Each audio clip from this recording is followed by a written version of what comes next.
क्या डेस्टिनी सच में होती है? हाँ, होती है, लेकिन क्वेश्चन इससे भी ज़्यादा गहरा है। क्वेश्चन ये होना चाहिए कि क्या हम डेस्टिनी के बियॉन्ड जा सकते हैं? डेस्टिनी को ऐसे समझिए जैसे एक ट्रेन या एक बस जिसका रूट फिक्स्ड है। अगर आप उस ट्रेन में या बस में या प्लेन में बैठते हैं तो जहाँ से चलेगी और जहाँ उतरेगी उसमें तकरीबन सारे यात्रियों के डेस्टिनेशंस फिक्स्ड होते हैं। ऐसे ही हमारी भी डेस्टिनेशन ऑलमोस्ट फिक्स्ड है अगर हम उस डेस्टिनी नाम के एक व्हीकल में बैठते हैं, जो कि ज़्यादातर लोग बैठते हैं।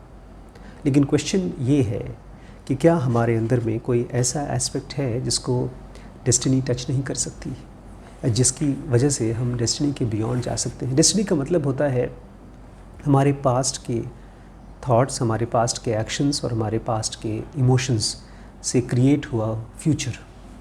आज से अगर 10 साल पहले मैंने ऐसा कुछ किया जिसकी वजह से आज मुझे खुशी या दुख मिल सकता है, सुविधा मिल सकती है या रुकावट मिल सकती है, उसको हम डेस्टिनी बोलते हैं। नॉर्मल ज़िंदगी में भी होता है। जो लोग भी किसी भी तरह का एडिक्शन फॉलो करते हैं, शराब पीते हैं, सिगरेट पीते हैं, तो उनकी डेस्टिनी में चांसेस काफ़ी बढ़ जाते हैं बीमारियों के। जो लोग भी अपने आप को एक ऐसी लाइफ का पार्ट बनाते हैं जिसमें कोई संयम नहीं होता, तो उनकी डेस्टिनी में डिस्टर्बेंस या कन्फ्यूजन होने के चांसेस काफ़ी बढ़ जाते हैं। डेस्टिनी ऑलमोस्ट फिक्स्ड होती है क्योंकि हर विचार का और हर इमोशन का रिज़ल्ट फिक्स्ड होता है इस फिज़िकल वर्ल्ड में, क्योंकि वो रोबोटिक है। इस नेचर में चीज़ें एक्शन और रिएक्शन पर चलती हैं। अगर मेरे मन में एक विचार आता है कि मैं सामने वाले इंसान को पसंद नहीं करता हूँ, तो वो थॉट इस नेचर में जाता है और वो नेचर में एक एटमॉस्फेयर बनाता है जो मेरे लिए भविष्य क्रिएट करता है, या तो अपॉर्चुनिटी की तरह या तो रुकावट की तरह। लेकिन वो थॉट भी क्या मेरे कब्ज़े में है?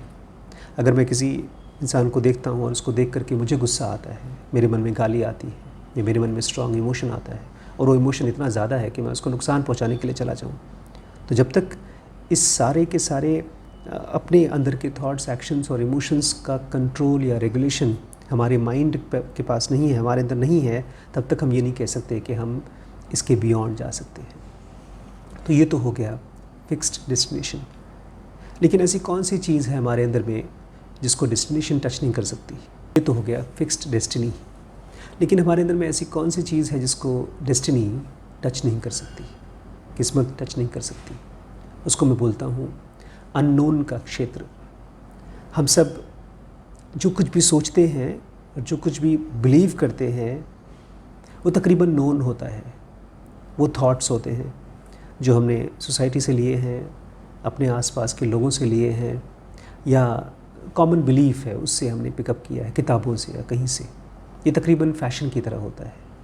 लेकिन जब हमारा माइंड थोड़ा गहराई में जाना चाहता है, चीज़ों को समझना चाहता है, तो वो पहली बार महसूस करता है कि जिन विचारों की वजह से उसकी ज़िंदगी एकदम फिक्स्ड थी, वो विचार बदल सकते हैं, उसको पूरी तरह से हम शिफ्ट कर सकते हैं। अभी कुछ दिन पहले मैं एक फ़िल्म देख रहा था जिसमें एक हीरो ने एक हीरोइन को थप्पड़ मारा, पति ने पत्नी को थप्पड़, हाँ थप्पड़ मूवी का नाम था। तो उन दोनों का डिवोर्स हो गया। अब वो बेचारा जो आदमी था वो अपनी वाइफ को चाहता था कि वापस आ जाए। वो ये नहीं चाहता था कि एक थप्पड़ की वजह से उन दोनों का अलगाव हो जाए। बार बार उसको बुला रहा था, बार बार उसको कन्विंस करने की कोशिश कर रहा था कि गलती हो गई, दोबारा नहीं होगी। लेकिन जो मेन प्रॉब्लम थी उसकी अपनी बिलीफ की थी। वो जो बिलीफ थी कि एक हस्बैंड अगर एक वाइफ के ऊपर हाथ उठाता है तो इसमें कोई बहुत गलत बात नहीं है, ये सोशल बिलीफ है। ये शिफ्ट हो सकता था अगर वो सेंसिटिव होता, अगर वो देख पाता कि मेरे माइंड का एक थॉट है जिसने बहुत गहरे जड़ पकड़ लिया है कि अगर एक आदमी किसी अपनी बीवी को मारता है तो ये गलत नहीं है।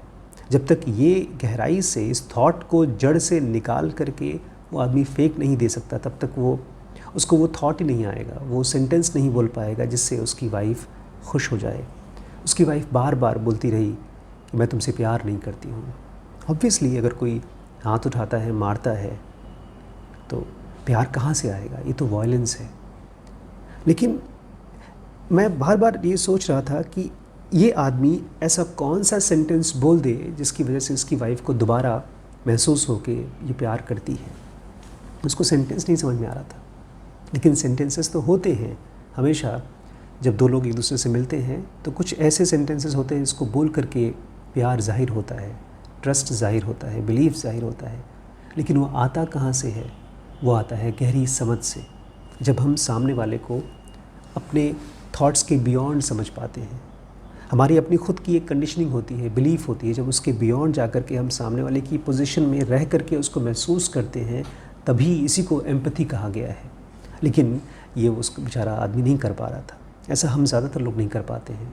ज़्यादातर हमारी दिनचर्या और हमारे थॉट्स एकदम लकीर होती है, पत्थर पे लिखी हुई लकीर, उनको बदलना बहुत मुश्किल होता है, बिकॉज़ हमने कभी भी अपने अननोन के साथ काम नहीं किया है। अननोन मतलब एक ऐसा स्टेट ऑफ माइंड जहाँ पर थॉट्स बहुत ग्रिप नहीं करते हमको, जहाँ पर हम एक ओपन स्टेट में होते हैं, एक अवेयर स्टेट में होते हैं, जहाँ पर थॉट्स हमारे मालिक नहीं होते। हम थॉट्स को ऑब्ज़र्व करके, जैसा हम सेंसिटिवली जो चीज़ हम महसूस करते हैं उसमें से हम अपने विचारों को लेकर आते हैं और फिर हम जाहिर करते हैं। ऐसे आदमी के लिए डेस्टिनी उसके हाथ में होती है। इनफैक्ट वो ये पूछता भी नहीं है कि मैं अपनी किस्मत को कैसे बदलूं, क्योंकि उसका पूरा समय ज़िंदगी को समझने में जा रहा है। वो जैसे ही एक समझ की दुनिया में गया, उसकी ज़िंदगी डेस्टिनी के परे जाना शुरू कर दी है। बीमारियां बदल जाती हैं, ख़त्म हो जाती हैं बीमारियां, बहुत बड़े बड़े एक्सीडेंट्स टल जाते हैं। इसी को बुद्ध कहते थे कि जो भविष्य में आने वाली परेशानियां हैं उसको भी ख़त्म कर सकता है एक साधु या एक भिक्षु या एक आदमी जो अपने माइंड के ऊपर काम कर रहा है।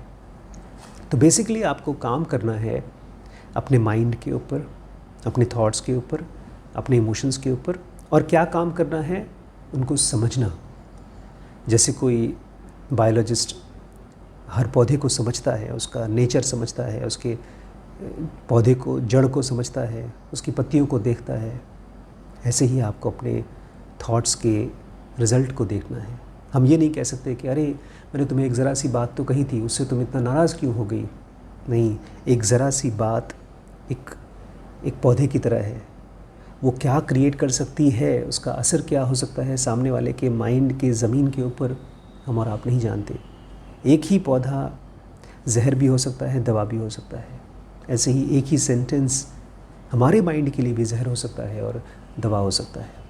तो जब तक हम अपने थॉट्स को बहुत केयरफुली ऑब्ज़र्व करना न शुरू कर दें, और ऑब्ज़र्वेशन आता है साइलेंस से, ऑब्ज़र्वेशन आता है जब आदमी सही में इंटरेस्टेड होता है, डीपली इंटरेस्टेड होता है इन थॉट्स के बहाव को देखने के लिए। और जो आदमी इस क्षेत्र में चला जाता है, अपने थॉट्स के बहाव को गहराई से देखने के क्षेत्र में, उस आदमी के लिए डेस्टिनी फिर एक चीज़ होती है, छोटी सी चीज़ होती है, उसको डिस्टर्ब नहीं करती, फिर वो डेस्टिनी के बियॉन्ड चला जाता है। स्पिरिचुअलिटी के लिए ज़रूर बेसिक एडवांस कोर्स, बिजनेस के लिए WBX, डिसीजन मेकिंग के लिए BDM, रिलेशनशिप के लिए लिमिटलेस, ब्रह्मचर्य के लिए SPMT है, और पेरेंटिंग का जो कोर्स है उसका नाम है SPPT। ये सारे कोर्सेज एक साथ ज्वाइन करते हैं तो आपको हेवी डिस्काउंट मिलता है।